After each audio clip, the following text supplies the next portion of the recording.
हिंजवडी, ज्या ठिकाणी काही वर्षापूर्वी बैलगाड्या धावत होत्या, जिथे शेतकरी ज्वारी, बाजरी आणि ऊस पिकवत होते, त्याच ठिकाणी आज Google, Infosys, TCS, Wipro, ensure, IBM सारख्या जागतिक कंपन्यांची कार्यालये आहेत. तर तुमचा विश्वास बसेल का? ही गोष्ट आहे पुण्याच्या पश्चिमेला असलेल्या जगप्रसिद्ध हिंजवडी IT पार्कची.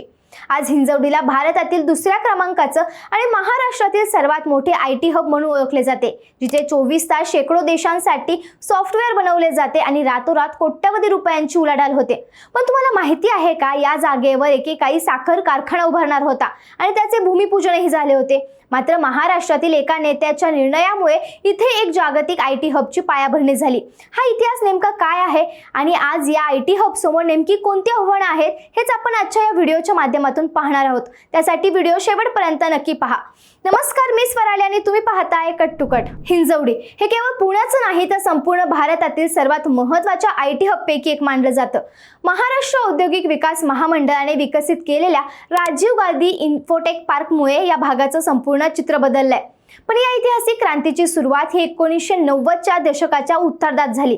त्या काळात हिंजवडी, मान, मारुंजी आणि नेरे हे पुणे बंगळुरू महामार्गालगतची छोटी गावं होती. पुणे शहराच्या भौगोलिक अंतर जास्त असल्याने हा परिसर पूर्णपणे दुर्लक्षित आणि ओसाड माररान म्हणून ओळखला जात होता. दरम्यान याच काळात जागतिक स्तरावर माहिती तंत्रज्ञान म्हणजेच IT क्षेत्राचा मोठ्या प्रमाणावर विस्तार भारतात सुरू झाला. पुण्याची शैक्षणिक पार्श्वभूमी लक्षात घेता मराठा चेंबर्स ऑफ कॉमर्सच्या काही सदस्यांनी तत्कालीन दूरदर्शी नेते शरद पवार यांची भेट घेतली. त्यांनी पवारांना सुचवले की बंगलोरप्रमाणेच पुण्यातही सॉफ्टवेअर उद्योगासाठी प्रचंड वाव आहे आणि त्यासाठी शहराच्या जवळ एक हक्काचा मोठा IT हबची निर्मिती केली पाहिजे. शरद पवारांनी या कल्पनेतील दूरगामी भविष्य ओळखले आणि या नियोजित IT हबसाठी जागेचा शोध सुरू केला. परंतु नेमकी याच वेळी एक मोठी अडचण निर्माण झाली. ज्या जमिनीवर आज एक जागतिक IT हब उभे आहे, तिथे खासदार नानासाहेब नवले आणि मदन बाफना यांच्या नेतृत्वाखाली एक भव्य साखर कारखान्याचे काम अंतिम टप्प्यात आले होते. कारखान्याची सर्व तयारी झाली होती आणि भूमिपूजनाच्या मुख्य कार्यक्रमासाठी स्वतः शरद पवार यांना आमंत्रित केले होते. या सोहळ्यात शरद पवारांनी मंचावर उभे राहून भाषणादरम्यान एक धाडसी आणि अनपेक्षित विधान केलं. ते म्हणाले, आज जरी आपण या साखर कारखान्याचे भूमिपूजन करत असलो तरी या जागेवर कारखाना उभारणार नाही. हे ऐकून उपस्थित शेतकरी आणि उद्योजक स्तब्ध झाले. काहींनी तीव्र नाराजी व्यक्त केली. मात्र शरद पवारांनी नानासाहेब नवले यांच्याशी चर्चा केली. त्यांनी नवले यांना पटवून दिलं की एक साखर कारखाना केवळ काही शेकडो लोकांना रोजगार देईल, पण इथे आंतरराष्ट्रीय दर्जाची IT हब उभारल्यास देशातील लाखो तरुणांचे भविष्य बदलेल. पवारांनी कारखान्यासाठी तत्काळ पर्यायी जागा आणि शासकीय मदत देण्याचे आश्वासन दिले, ज्याला नानासाहेब नवले यांनीही संमती दिली. या महत्त्वपूर्ण सामंजस्यानंतर महाराष्ट्र इंडस्ट्रियल डेव्हलपमेंट कॉर्पोरेशन म्हणजेच MIDC ने वेगाने कामाला सुरुवात केली. सन 1998 ते 99 मध्ये जमीन संपादनाची प्रक्रिया पूर्ण करून सन 2000 मध्ये या महत्त्वाकांक्षी राजीव गांधी इन्फोटेक पार्कचे अधिकृत उद्घाटन करण्यात आलं आणि पुण्याच्या पहिल्या अधिकृत IT हबचा उदय झाला.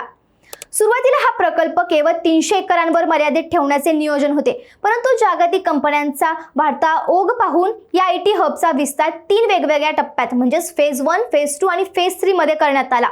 पहिल्या टप्प्यात देशातील आघाडीच्या इन्फोसिस आणि विप्रो या कंपन्यांनी आपली अवाढव्य संकुले उभारली. या दोन मोठ्या नावांनी हिंजवडीला जागतिक स्तरावर एक नवी ओळख आणि विश्वासार्हता मिळवून दिली. त्यानंतर दुसऱ्या आणि तिसऱ्या टप्प्यात बहुराष्ट्रीय कंपन्यांनी इथे रांग लावली. आज हे संपूर्ण IT हब 2800 एकरांपेक्षा जास्त क्षेत्रात पसरलेलं आहे.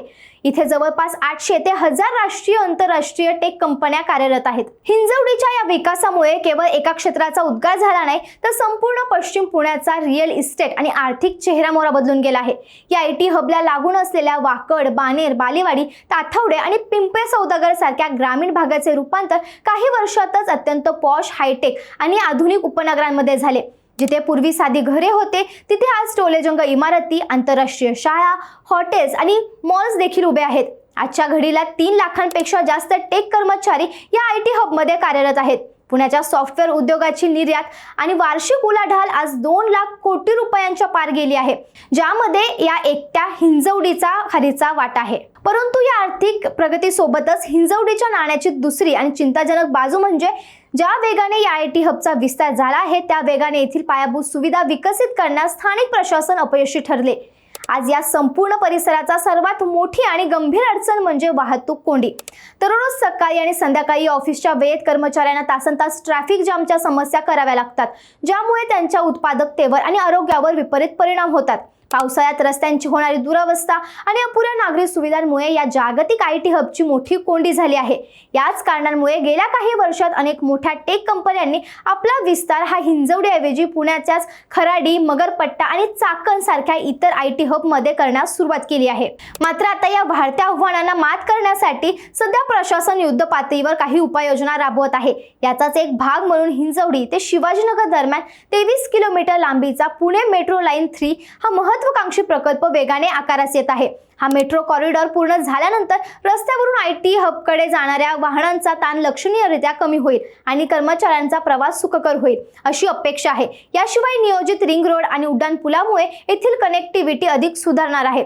या एका साध्या शेतीप्रधान गावापासून सुरू झालेला हिंजवडीचा हा प्रवास महाराष्ट्राच्या आर्थिक परिवर्तनाचा, रोजगार निर्मितीचा आणि आधुनिक भारताच्या प्रगतीचा एक जिवंत उदाहरण आहे।